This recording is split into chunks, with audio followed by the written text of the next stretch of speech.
हम कथा सुनाते राम सकल गुण धाम की। हम कथा सुनाते राम सकल गुण धाम की। ये रामायण है पुण्य कथा श्री राम की। ये रामायण है पुण्य कथा श्री राम की। जम्बूदीपे भरत खंडे आर्यावर्ते भारत वर्षे। एक नगरी है विख्यात अयोध्या नाम की। यह जन्म भूमि है परम पूज्य श्री राम की। यह जन्म भूमि है परम पूज्य श्री राम की। यह रामायण है पुण्य कथा श्री राम की। यह रामायण है पुण्य कथा श्री राम की। श्रीमद् वाल्मीकि रामायण। श्री सीतारामचंद्राभ्या नमः। श्रीमद् वाल्मीकि रामायण उत्तरकांड 23वां सर्ग। रावण के द्वारा निवातकवचों से मैत्री, कालकेयों का वध तथा वरुण पुत्रों की पराजय। अगस्त्य जी कहते हैं, रघुनंदन, देवेश्वर यम को पराजित करके युद्ध का उत्साह रखने वाला दशग्रीव रावण अपने सहायकों से मिला। उसके सारे अंग रक्त से नहा उठे थे और प्रहारों से जर्जर हो गए थे। इस अवस्था में रावण को देखकर राक्षसों को बड़ा विस्मय हुआ। महाराज की जय हो, ऐसा कहकर रावण के अभ्युदय की कामना करते हुए मारीच आदि सब राक्षस पुष्पक विमान पर बैठे। उस समय रावण ने उन सबको सांत्वना दी। तदंतर वह राक्षस रसातल में जाने की इच्छा से दैत्यों और नागों से सेवित तथा वरुण द्वारा सुरक्षित जलनिधि समुद्र में प्रविष्ट हुआ। नागराज वासुकी द्वारा पालित भोगवतीपुरी में प्रवेश करके उसने नागों को अपने वश में कर लिया और वहां से हर्षपूर्वक मणिमयी पुरी को प्रस्थान किया। उस पुरी में निवातकवच नामक दैत्य रहते थे, जिन्हें ब्रह्माजी से उत्तम वर प्राप्त थे। वहां जाकर रावण ने उन सबको युद्ध के लिए ललकारा। वे सब दैत्य बड़े पराक्रमी और बलशाली थे। नाना प्रकार के अस्त्र शस्त्र धारण करते थे तथा युद्ध के लिए सदा उत्साहित एवं उन्मत्त रहते थे। उनका राक्षसों के साथ युद्ध आरंभ हुआ। राक्षस और दानव कुपित होकर एक दूसरे को शूल, त्रिशूल, वज्र, पट्टिश, खड्ग और फरसों से घायल करने लगे। युद्ध करते हुए 1 वर्ष से अधिक समय व्यतीत हो गया, किंतु किसी भी पक्ष की विजय या पराजय नहीं हुई। तब त्रिभुवन के आश्रयभूत अविनाशी पितामह भगवान ब्रह्मा एक उत्तम विमान पर बैठकर वहां शीघ्र आए। वृद्ध पितामह ने निवातकवचों का वह युद्ध रोक दिया और उनसे स्पष्ट शब्दों में कहा, दानवों, समस्त देवता और असुर मिलकर भी युद्ध में इस रावण को परास्त नहीं कर सकते। इसी प्रकार यदि समस्त देवता और दानव एक साथ आक्रमण करें तो भी वे तुम लोगों का सहार नहीं कर सकते। चूंकि तुम दोनों को वरदानजनित समान शक्ति प्राप्त है, अतः यह उचित है कि तुम लोगों की मैत्री हो जाए। मित्रों के सब भोग्य पदार्थ एक दूसरे के लिए समान होते हैं, वे पृथक पृथक नहीं बंटते। निःसंदेह यही कल्याणकारी होगा। तब रावण ने अग्नि को साक्षी बनाकर निवातकवचों से मित्रता कर ली। इससे उसे बड़ी प्रसन्नता हुई। निवातकवचों से उचित आदर पाकर वह 1 वर्ष तक वहीं ठहरा। वहां उसे अपने नगर के समान ही प्रिय भोग प्राप्त हुए। उसने निवातकवचों से 100 प्रकार की मायाओं का ज्ञान प्राप्त किया। इसके बाद वह वरुण के नगर का पता लगाता हुआ रसातल में घूमने लगा। घूमते घूमते वह अश्म नामक नगर में पहुंचा, जहां कालकेय नामक दानव निवास करते थे। कालकेय बड़े बलवान थे। रावण ने वहां उन सबका संहार किया और शूर्पणखा के पति उत्कट बलशाली अपने बहनोई महाबली विद्युज्जन को, जो रावण को सम्रांगण में चाट जाना चाहता था, तलवार से काट डाला। उसे परास्त करके रावण ने 2 ही घड़ी में 400 दैत्यों को मौत के घाट उतार दिया। तत्पश्चात राक्षसराज ने वरुण का दिव्य भवन देखा, जो श्वेत बादलों के समान उज्ज्वल और कैलाश पर्वत के समान प्रकाशमान था। वहीं सुरभि नामक गौ भी खड़ी थी, जिसके थनों से दूध झर रहा था। कहते हैं, सुरभि के ही दूध की धाराओं से क्षीर सागर भरा हुआ है। रावण ने महादेव जी के वाहन महावृषभ की जननी सुरभि देवी का दर्शन किया, जिससे शीतल किरणों वाले चंद्रमा का प्रादुर्भाव हुआ है। सुरभि से क्षीर समुद्र और क्षीर समुद्र से चंद्रमा का आविर्भाव हुआ है।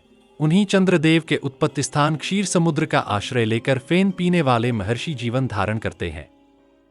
उसी क्षीर सागर से अमृत तथा स्वधा भोजी पितरों की स्वधा प्रकट हुई है। लोक में जिन्हें सुरभि नाम से पुकारा जाता है, उन परम अद्भुत गोमाता की परिक्रमा करके रावण ने नाना प्रकार की सेनाओं से सुरक्षित महाभयंकर वरुणालय में प्रवेश किया। वहां प्रवेश करके उसने वरुण का उत्तम भवन देखा, जो सदा ही आनंदमय उत्सव से परिपूर्ण, अनेक जलधाराओं से व्याप्त तथा शरतकाल के बादलों के समान उज्ज्वल था। तत्पश्चात वरुण के सेनापतियों ने समरभूमि में रावण पर प्रहार किया। फिर रावण ने भी उन सबको घायल करके वहां के योद्धाओं से कहा, राजन, राक्षसराज रावण युद्ध के लिए आया है। आप चलकर उससे युद्ध कीजिए अथवा हाथ जोड़कर अपनी पराजय स्वीकार कीजिए, तब आपको कोई भय नहीं रहेगा। इसी बीच सूचना पाकर महात्मा वरुण के पुत्र और पौत्र क्रोध से भरे हुए निकले। उनके साथ गो और पुष्कर नामक सेनाध्यक्ष भी थे। वे सब सर्वगुण संपन्न तथा उगते हुए सूर्य के समान तेजस्वी थे। इच्छानुसार चलने वाले रथों पर आरूढ़ होकर अपनी सेनाओं से घिरे हुए वे युद्धस्थल में आए। फिर वरुण के पुत्रों और बुद्धिमान रावण में बड़ा भयंकर युद्ध छिड़ गया, जो रोंगटे खड़े कर देने वाला था। दशग्रीव के महापराक्रमी मंत्रियों ने एक ही क्षण में वरुण की सारी सेना को मार गिराया। युद्ध में अपनी सेना की यह दशा देखकर वरुण के पुत्र बाण समूहों से पीड़ित होने के कारण कुछ देर के लिए युद्ध से हट गए। भूतल पर स्थित होकर उन्होंने जब रावण को पुष्पक विमान पर बैठे देखा, तब वे भी शीघ्रगामी रथों द्वारा तुरंत आकाश में जा पहुंचे।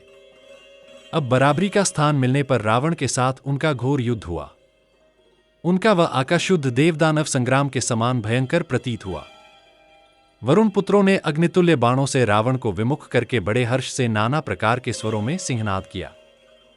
राजा रावण को तिरस्कृत हुआ देख महोदर को बड़ा क्रोध हुआ। उसने मृत्यु का भय छोड़कर युद्ध की इच्छा से वरुण पुत्रों की ओर देखा। वरुण के घोड़े युद्ध में हवा से बातें करते थे और स्वामी की इच्छा के अनुसार चलते थे। महोदर ने उन पर गदा से आघात किया। गदा की चोट से वे घोड़े धराशायी हो गए। वरुण पुत्रों के योद्धाओं और घोड़ों को मारकर उन्हें रथहीन होते देख महोदर जोर जोर से गर्जना करने लगा।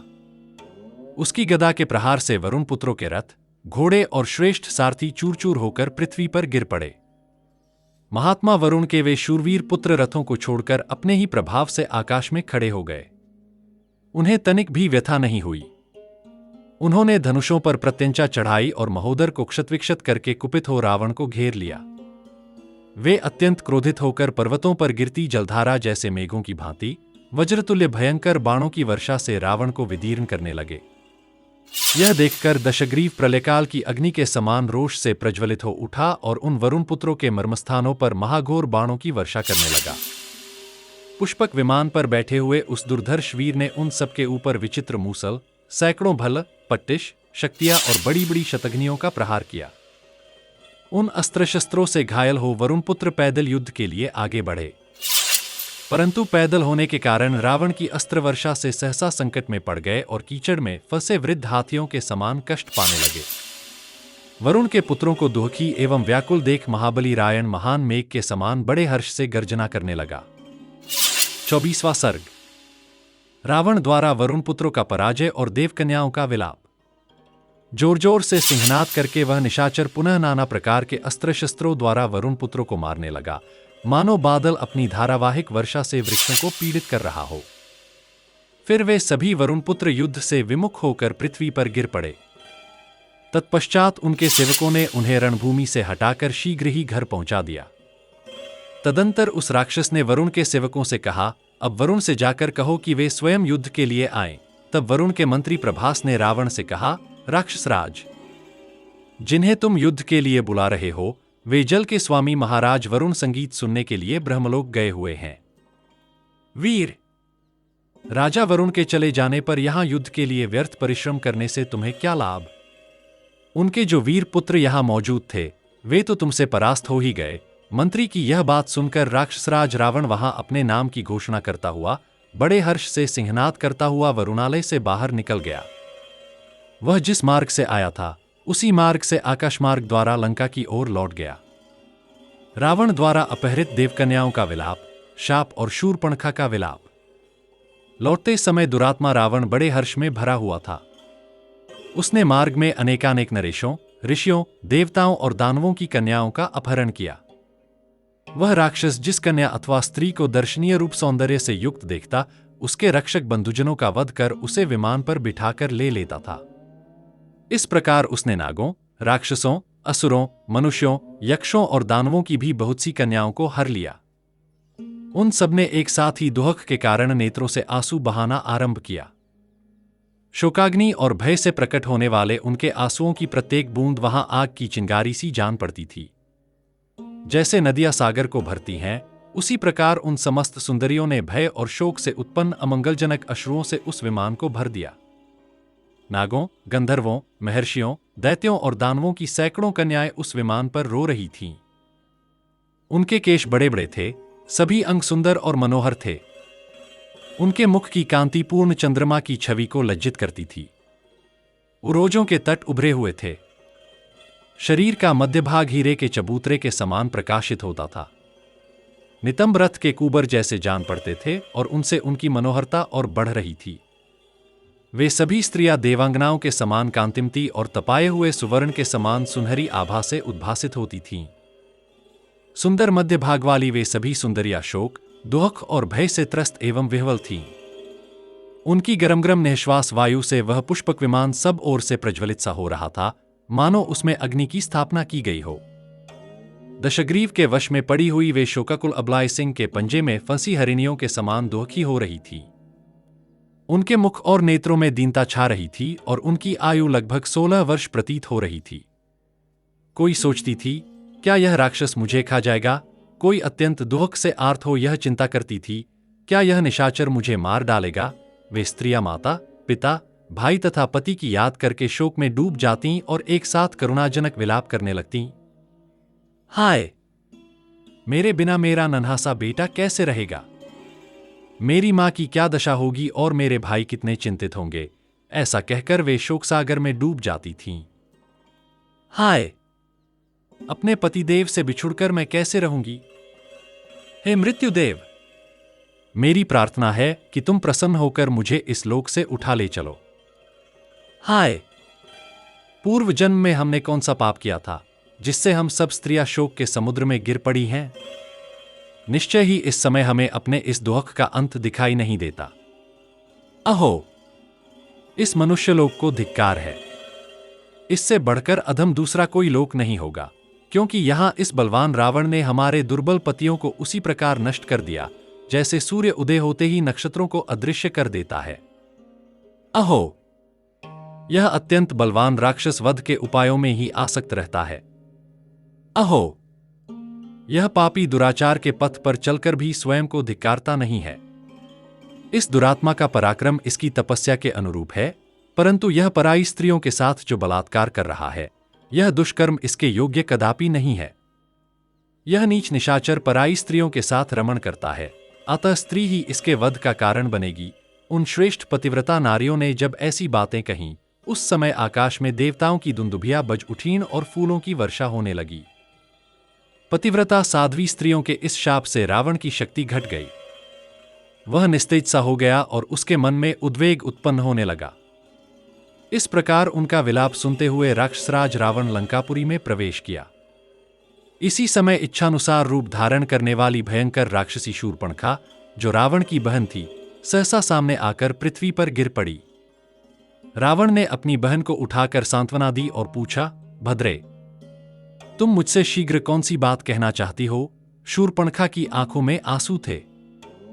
रोते रोते उसकी आंखें लाल हो गई थीं। वह बोली, राजन, तुम बलवान हो, इसीलिए तुमने मुझे बलपूर्वक विधवा बना दिया। राक्षसराज, तुमने रणभूमि में अपने बल पराक्रम से 14,000 काल के दैत्यों का वध किया है। उन्हीं में मेरे प्राणों से भी बढ़कर आदरणीय महाबली पति भी थे। तुमने उन्हें भी मार डाला।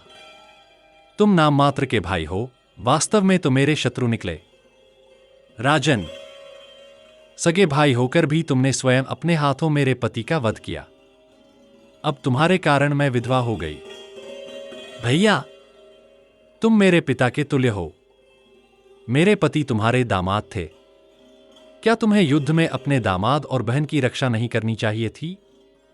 तुमने स्वयं युद्ध में अपने दामाद का वध किया है। क्या अब भी तुम्हें लज्जा नहीं आती?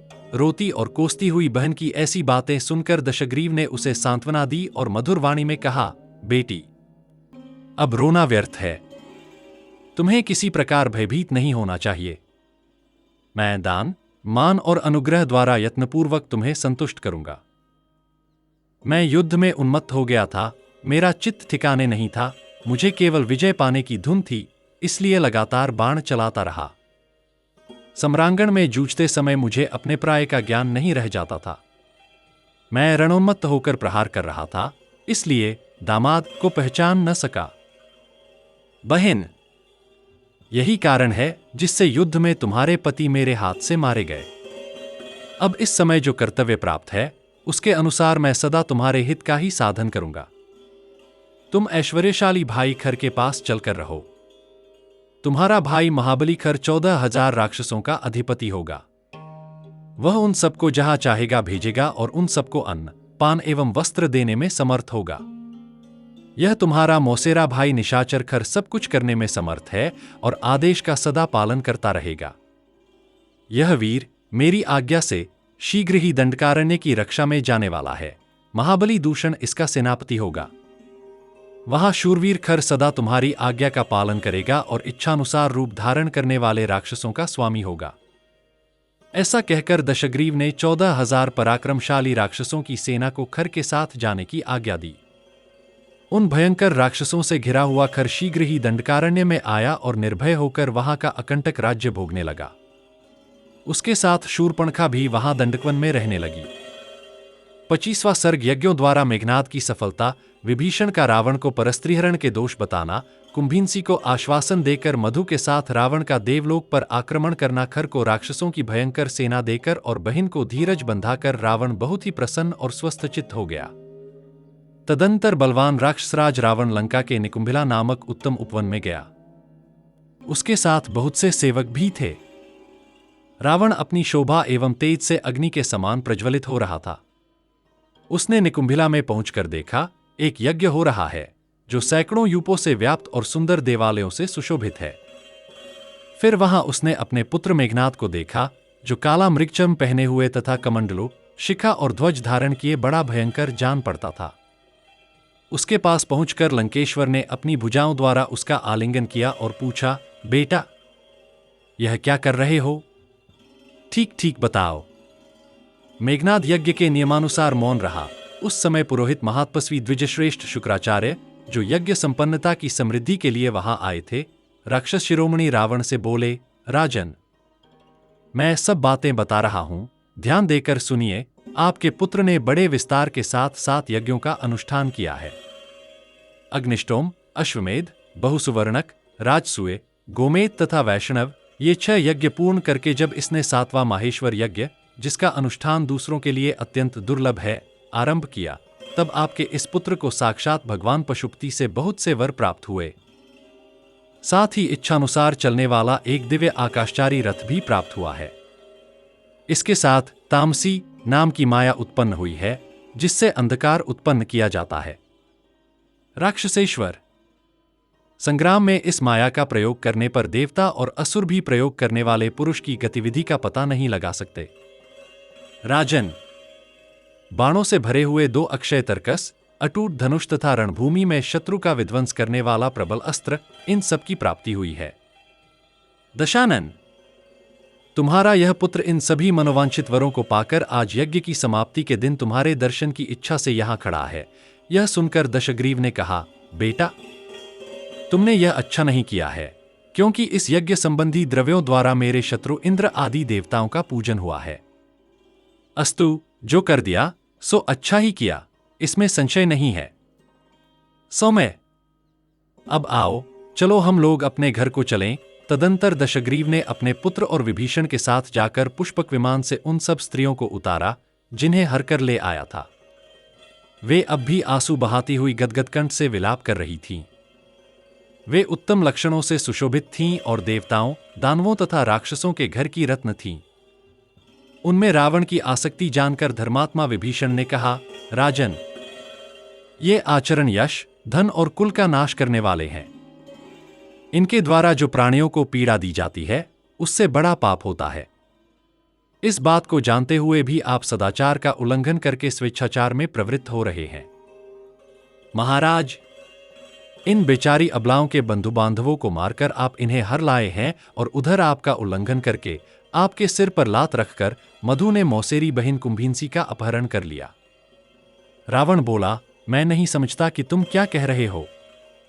जिसका नाम तुमने मधु बताया है, वह कौन है? तब विभीषण ने अत्यंत कुपित होकर भाई रावण से कहा, सुनिए, आपके इस पापकर्म का फल हमें बहन के अपहरण के रूप में प्राप्त हुआ है। हमारे नाना सुमाली के जो बड़े भाई माल्यवान नाम से विख्यात, बुद्धिमान और बड़े बूढ़े निशाचर हैं, वे हमारी माता कैकसी के ताऊ हैं। इसी नाते वे हम लोगों के भी बड़े नाना हैं।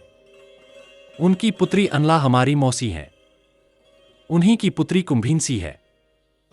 हमारी मौसी अनला की बेटी होने से ही यह कुंभीनसी हम सब भाइयों की धर्मतः बहन होती है। राजन, आपका पुत्र मेघनाद जब यज्ञ में तत्पर हो गया, मैं तपस्या के लिए पानी के भीतर रहने लगा और महाराज भैया कुंभकर्ण भी जब नींद का आनंद लेने लगे, उस समय महाबली राक्षस मधु ने यहां आकर हमारे आदरणीय मंत्रियों को, जो राक्षसों में श्रेष्ठ थे, मार डाला और कुंभीनसी का अपहरण कर लिया। महाराज, यद्यपि कुंभीनसी अंतःपुर में भली भांति सुरक्षित थी, तो भी उसने आक्रमण करके बलपूर्वक उसका अपहरण किया।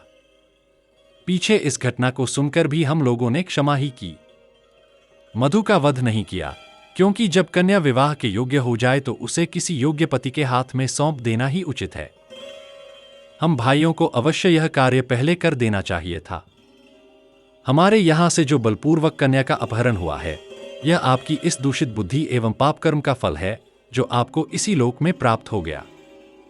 यह बात आपको भली भांति विदित हो जानी चाहिए। विभीषण की यह बात सुनकर राक्षसराज रावण अपनी की हुई दुष्टता से पीड़ित हो तपे हुए जल वाले समुद्र के समान संतप्त हो उठा। वह रोष से जलने लगा और उसके नेत्र लाल हो गए। वह बोला, मेरा रथ शीघ्र ही जोतकर आवश्यक सामग्री से सुसज्जित कर दिया जाए। मेरे शूरवीर सैनिक रणयात्रा के लिए तैयार हो जाए। भाई कुंभकर्ण तथा अन्य मुख्य निशाचर नाना प्रकार के अस्त्र शस्त्रों से सुसज्जित हो सवारियों पर बैठे। आज रावण का भय न मानने वाले मधु का सम्रांगण में वध करके मित्रों को साथ लिए युद्ध की इच्छा से देवलोक की यात्रा करूंगा। रावण की आज्ञा से युद्ध में उत्साह रखने वाले श्रेष्ठ राक्षसों की 4000 अक्षौहिणी सेना नाना प्रकार के अस्त्र शस्त्र लिए शीघ्र लंका से बाहर निकली। मेघनाद समस्त सैनिकों को साथ लेकर सेना के आगे आगे चला। रावण बीच में था और कुंभकर्ण पीछे पीछे चलने लगा। विभीषण धर्मात्मा थे, इसलिए वे लंका में ही रहकर धर्म का आचरण करने लगे। शेष सभी महाभाग निशाचर मधुपुर की ओर चल दिए। गधे, ऊंट, घोड़े, शिशुमार, सूंस और बड़े बड़े नाग आदि दीप्तिमान वाहनों पर आरूढ़ होकर सब राक्षस आकाश को अवकाश रहित करते हुए चले। रावण को देवलोक पर आक्रमण करते देख सैकड़ों दैत्य भी उसके पीछे पीछे चले, जिनका देवताओं के साथ वैर बंध गया था। मधुपुर में पहुंचकर दशमुख रावण ने वहां कुंभीनसी को देखा, किंतु मधु का दर्शन उसे नहीं हुआ। उस समय कुंभीनसी ने भयभीत होकर हाथ जोड़कर राक्षसराज के चरणों पर मस्तक रख दिया। तब राक्षस प्रवर रावण ने कहा, डरो मत। फिर उसने कुंभीनसी को उठाया और कहा, मैं तुम्हारा कौन सा प्रिय कार्य करूं? वह बोली, दूसरों को मान देने वाले राक्षसराज। महाबाहो, यदि आप मुझ पर प्रसन्न हैं तो आज यहां मेरे पति का वध न कीजिए, क्योंकि कुलवधुओं के लिए वैधव्य के समान दूसरा कोई भय नहीं बताया जाता है। वैधव्य ही नारी के लिए सबसे बड़ा भय और सबसे महान संकट है। राजेंद्र, आप सत्यवादी हों, अपनी बात सच्ची करें। मैं आपसे पति के जीवन की भीख मांगती हूं। आप मुझ दुखिया बहन की ओर देखिए, मुझ पर कृपा कीजिए। महाराज, आपने स्वयं भी मुझे आश्वासन देते हुए कहा था कि डरो मत, अतः अपनी उसी बात की लाज रखिए। यह सुनकर रावण प्रसन्न हो गया। वह वहां खड़ी अपनी बहन से बोला, तुम्हारे पति कहाँ हैं? उन्हें शीघ्र मुझे सौंप दो। मैं उन्हें साथ लेकर देवलोक पर विजय के लिए जाऊंगा। तुम्हारे प्रति करुणा और सौहार्द के कारण मैंने मधु के वध का विचार छोड़ दिया है। रावण के ऐसा कहने पर राक्षस कन्या कुंभीनसी अत्यंत प्रसन्न होकर अपने सोए हुए पति के पास गई और उस निशाचर को उठाकर बोली, राक्षस प्रवर, ये मेरे भाई महाबली दशग्रीव पधारे हैं और देवलोक पर विजय पाने की इच्छा लेकर वहां जा रहे हैं। इस कार्य के लिए ये आपको भी सहायक बनाना चाहते हैं, अतः आप अपने बंधु बांधवों के साथ इनकी सहायता के लिए जाइए। मेरे नाते आप पर इनका स्नेह है, आपको जामाता मानकर ये आपके प्रति अनुराग रखते हैं, अतः आपको इनके कार्य की सिद्धि के लिए अवश्य सहायता करनी चाहिए। पत्नी की यह बात सुनकर मधु ने तथास्तु कहकर सहायता देना स्वीकार कर लिया। फिर वह न्यायोचित रीति से निकट जाकर निशाचर शिरोमणि राक्षसराज रावण से मिला। मिलकर उसने धर्म के अनुसार उसका स्वागत सत्कार किया। मधु के भवन में यथोचित आदर सत्कार पाकर पराक्रमी दशग्रीव वहां एक रात रहा, फिर सवेरे उठकर वहां से जाने को उद्यत हुआ। मधुपुर से यात्रा करके महेंद्र के तुल्य पराक्रमी राक्षसराज रावण सायंकाल तक कुबेर के निवास स्थान कैलाश पर्वत पर जा पहुंचा। वहां उसने अपनी सेना का पड़ाव डालने का विचार किया। 26वां सर्ग। रावण का रंभा पर बलात्कार करना और नलकूबर का रावण को भयंकर शाप देना। जब सूर्य अस्ताचल को चले गए तब पराक्रमी दशग्रीव ने अपनी सेना के साथ कैलाश पर ही रात में ठहर जाना उचित समझा। फिर कैलाश के ही समान श्वेत कांति वाले निर्मल चंद्रदेव का उदय हुआ और नाना प्रकार के अस्त्र शस्त्रों से सुसज्जित निशाचरों की यह विशाल सेना गाढ़ निद्रा में निमग्न हो गई। परंतु महापराक्रमी रावण उस पर्वत के शिखर पर चुपचाप बैठकर चंद्रमा की चांदनी से सुशोभित होने वाले उस पर्वत के विभिन्न स्थलों की, जो संपूर्ण कामभोग के उपयुक्त थे, नैसर्गिक छटा निहारने लगा। कहीं कनेर के दीप्तिमान कानन शोभा पा रहे थे, कहीं कदम्ब और बकुल, मौलसिरी वृक्षों के समूह अपनी रमणीयता बिखेर रहे थे, कहीं मंदाकिनी के जल से भरी और प्रफुल्ल कमलों से अलंकृत पुष्करिणियां शोभा दे रही थीं, कहीं चंपा, अशोक, पुन्नाग, नागकेसर, मंदार, आम, पायर, लोध, प्रियंगु, अर्जुन, केतक, तगर, नारिकेल, प्रियाल और पनस आदि अपने वृक्ष पुष्प आदि की शोभा से उस पर्वत शिखर के वन्य प्रांत को उद्भासित कर रहे थे। मधुर कंठ वाले कामार्त किन्नर अपनी कामिनियों के साथ वहां रागयुक्त गीत गा रहे थे, जो कानों में पड़कर मन का आनंद बढ़ा रहे थे। जिनके नेत्र प्रांत मद से कुछ लाल हो गए थे, वे मदमत्त विद्याधर युवतियों के साथ क्रीड़ा करते और हर्षमग्न होते थे। वहां से कुबेर के भवन में गाती हुई अप्सराओं के गीत की मधुर ध्वनि घंटानाद के समान सुनाई पड़ती थी। वसंत ऋतु के सभी पुष्पों की गंध से युक्त वृक्ष हवा के थपेड़े खाकर फूलों की वर्षा करते हुए उस समूचे पर्वत को सुवासित कर रहे थे। विविध कुसुमों के मधुर मकरंद तथा पराग से मिश्रित प्रचुर सुगंध लेकर मंद बहती हुई सुखद वायु रावण की कामवासना को बढ़ा रही थी। संगीत की मीठी तान, भांति भांति के पुष्पों की समृद्धि, शीतल वायु का स्पर्श, पर्वत की रमणीयता आदि आकर्षक गुण, रजनी की मधुवेला और चंद्रमा का उदय, उद्दीपन के इन सभी उपकरणों के कारण वह महापराक्रमी रावण काम के अधीन हो गया और बारंबार लंबी सांस खींचकर चंद्रमा की ओर देखने लगा।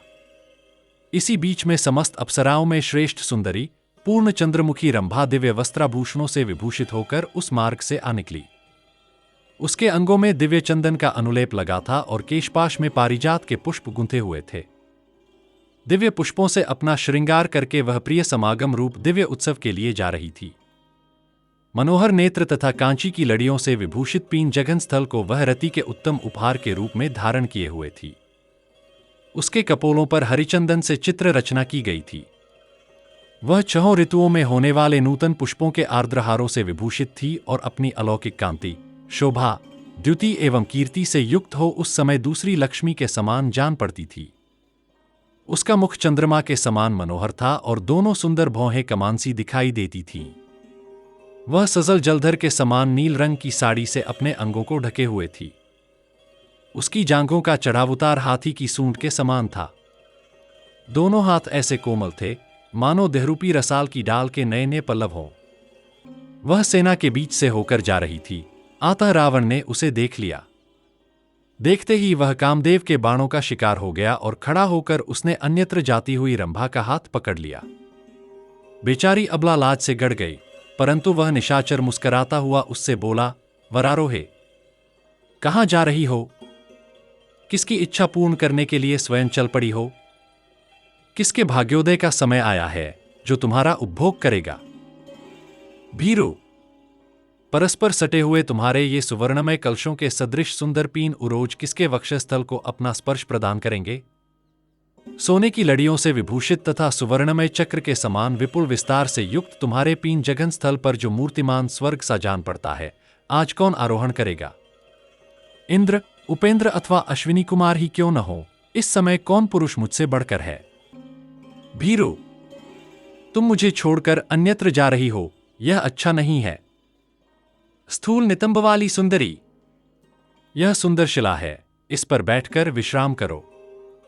इस त्रिभुवन का जो स्वामी है वह मुझसे भिन्न नहीं है, मैं ही संपूर्ण लोकों का अधिपति हूं। तीनों लोकों के स्वामी का भी स्वामी तथा विधाता यह दशमुख रावण आज इस प्रकार विनीत भाव से हाथ जोड़कर तुमसे याचना करता है। सुंदरी, मुझे स्वीकार करो। रावण के ऐसा कहने पर रंभा कांप उठी और हाथ जोड़कर बोली, प्रभो प्रसन्न होइए, मुझ पर कृपा कीजिए। आपको ऐसी बात मुंह से नहीं निकालनी चाहिए, क्योंकि आप मेरे गुरुजन हैं, पिता के तुल्य हैं। यदि दूसरे कोई पुरुष मेरा तिरस्कार करने पर उतारू हो तो उनसे भी आपको मेरी रक्षा करनी चाहिए। मैं धर्मतः आपकी पुत्रवधू हूं, यह आपसे सच्ची बात बता रही हूं। रंभा अपने चरणों की ओर देखती हुई नीचे मुंह किए खड़ी थी। रावण की दृष्टि पड़ते ही भय के कारण उसके रोमांच खड़े हो गए थे। उस समय उससे रावण ने कहा, रंभे, यदि यह सिद्ध हो जाए कि तुम मेरे बेटे की बहू हो, तभी मेरी पुत्रवधू हो सकती हो, अन्यथा नहीं। तब रंभा ने बहुत अच्छा कहकर रावण को इस प्रकार उत्तर दिया, राक्षस शिरोमणे, धर्म के अनुसार मैं आपके पुत्र की ही भार्या हूं। आपके बड़े भाई कुबेर के पुत्र मुझे प्राणों से भी बढ़कर प्रिय हैं।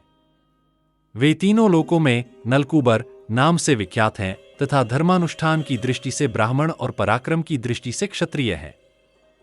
वे क्रोध में अग्नि और क्षमा में पृथ्वी के समान हैं। उन्हीं लोकपाल कुमार प्रियतम नलकूबर को आज मैंने मिलने के लिए संकेत दिया है। यह सारा श्रृंगार मैंने उन्हीं के लिए धारण किया है। जैसे उनका मेरे प्रति अनुराग है, उसी प्रकार मेरा भी उन्हीं के प्रति प्रगाढ़ प्रेम है, दूसरे किसी के प्रति नहीं। शत्रुओं का दमन करने वाले राक्षसराज, इस सत्य को दृष्टि में रखकर आप इस समय मुझे छोड़ दीजिए। वे मेरे धर्मात्मा प्रियतम उत्सुक होकर मेरी प्रतीक्षा करते होंगे। उनकी सेवा के इस कार्य में आपको यहां विघ्न नहीं डालना चाहिए। मुझे छोड़ दीजिए। राक्षसराज, आप सत्पुरुषों द्वारा आचरित धर्म के मार्ग पर चलिए। आप मेरे माननीय गुरुजन हैं, अतः आपको मेरी रक्षा करनी चाहिए। यह सुनकर दशग्रीव ने उसे नम्रतापूर्वक उत्तर दिया, रंभे, तुम अपने को जो मेरी पुत्रवधू बता रही हो वह ठीक नहीं जान पड़ता। यह नाता रिश्ता उन स्त्रियों के लिए लागू होता है जो किसी एक पुरुष की पत्नी हो। तुम्हारे देवलोक की तो स्थिति ही दूसरी है। यहां सदा से यही नियम चला आ रहा है कि अप्सराओं का कोई पति नहीं होता। वहां कोई एक स्त्री के साथ विवाह करके नहीं रहता है। ऐसा कहकर उस राक्षस ने रंभा को बलपूर्वक शिला पर बैठा लिया और कामभोग में आसक्त होकर उसके साथ समागम किया। उसके पुष्पहार टूटकर गिर गए, सारे आभूषण अस्तव्यस्त हो गए। उपभोग के बाद रावण ने रंभा को छोड़ दिया। उसकी दशा उस नदी के समान हो गई जिसे किसी गजराज ने क्रीड़ा करके मथ डाला हो। वह अत्यंत व्याकुल हो उठी। वेणीबंध टूट जाने से उसके खुले हुए केश हवा में उड़ने लगे। उसका श्रृंगार बिगड़ गया, करपल्लव कांपने लगे। वह ऐसी लगती थी मानो फूलों से सुशोभित होने वाली किसी लता को हवा ने झकझोर दिया हो। लज्जा और भय से कांपती हुई वह नलकूबर के पास गई और हाथ जोड़कर उनके पैरों पर गिर पड़ी। रंभा को इस अवस्था में देखकर महामना नलकूबर ने पूछा, भद्रे, क्या बात है? तुम इस तरह मेरे पैरों पर क्यों पड़ गईं? वह थरथर कांप रही थी। उसने लंबी सांस खींचकर हाथ जोड़ लिए और जो कुछ हुआ था वह सब ठीक ठीक बताना आरंभ किया। देव, यह दशमुख रावण स्वर्गलोक पर आक्रमण करने के लिए आया है। इसके साथ बहुत बड़ी सेना है। उसने आज की रात में यहीं डेरा डाला है। शत्रुघ्न वीर, मैं आपके पास आ रही थी, किंतु उस राक्षस ने मुझे देख लिया और मेरा हाथ पकड़ लिया। फिर पूछा, तुम किसकी स्त्री हो? मैंने उसे सब कुछ सच सच बता दिया, किंतु उसका हृदय कामजनित मोह से आक्रांत था, इसलिए मेरी वह बात नहीं सुनी। देव, मैं बारंबार प्रार्थना करती ही रह गई कि प्रभो, मैं आपकी पुत्रवधू हूं, मुझे छोड़ दीजिए, किंतु उसने मेरी सारी बातें अनसुनी कर दीं और बलपूर्वक मेरे साथ अत्याचार किया। उत्तम व्रत का पालन करने वाले प्रियतम, इस बेपसी की दशा में मुझसे जो अपराध बन गया है, उसे आप क्षमा करें। सौम्य, नारी अबला होती है, उसमें पुरुष के बराबर शारीरिक बल नहीं होता है, इसीलिए उस दुष्ट से अपनी रक्षा मैं नहीं कर सकी। यह सुनकर वैश्रवण कुमार नलकूबर को बड़ा क्रोध हुआ। रंभा पर किए गए उस महान अत्याचार को सुनकर उन्होंने ध्यान लगाया। उस समय थोड़ी ही देर में रावण की करतूत को जानकर वैश्रवण पुत्र नलकूबर के नेत्र क्रोध से लाल हो गए और उन्होंने अपने हाथ में जल लिया। जल लेकर पहले विधिपूर्वक आचमन करके नेत्र आदि सारी इंद्रियों का स्पर्श करने के अनंतर उन्होंने राक्षसराज को बड़ा भयंकर शाप दिया। वे बोले, भद्रे, तुम्हारी इच्छा न रहने पर भी रावण ने तुम पर बलपूर्वक अत्याचार किया है, अतः वह आज से दूसरी किसी ऐसी युवती से समागम नहीं कर सकेगा जो उसे चाहती न हो। यदि वह कामपीड़ित होकर उसे न चाहने वाली युवती पर बलात्कार करेगा तो तत्काल उसके मस्तक के 7 टुकड़े हो जाएंगे। नलकूबर के मुख से प्रज्वलित अग्नि के समान दग्ध कर देने वाले इस शाप के निकलते ही देवताओं की दुंदुभियां बज उठीं और आकाश से फूलों की वर्षा होने लगी। ब्रह्मा आदि सभी देवताओं को बड़ा हर्ष हुआ। रावण द्वारा की गई लोक की सारी दुर्दशा को और उस राक्षस की मृत्यु को भी जानकर ऋषियों तथा पितरों को बड़ी प्रसन्नता प्राप्त हुई। उस रोमांचकारी शाप को सुनकर दशग्रीव ने अपने को न चाहने वाली स्त्रियों के साथ बलात्कार करना छोड़ दिया। वह जिन जिन पतिव्रता स्त्रियों को हर कर ले गया था, उन सबके मन को नलकूबर का दिया हुआ यह शाप बड़ा प्रिय लगा। उसे सुनकर वे सब बहुत प्रसन्न हुईं।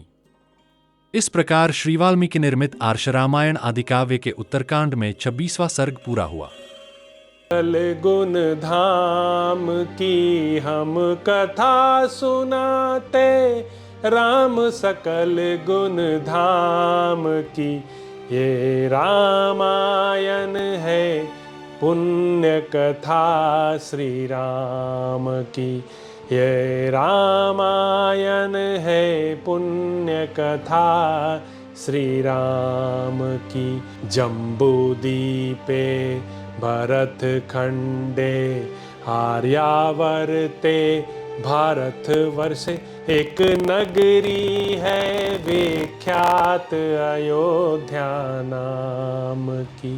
यह जन्म भूमि है परम पूज्य श्री राम की, यह जन्म भूमि है परम पूज्य श्री राम की। यह रामायण है, पुण्य कथा श्री राम की। यह रामायण है, पुण्य कथा श्री राम की।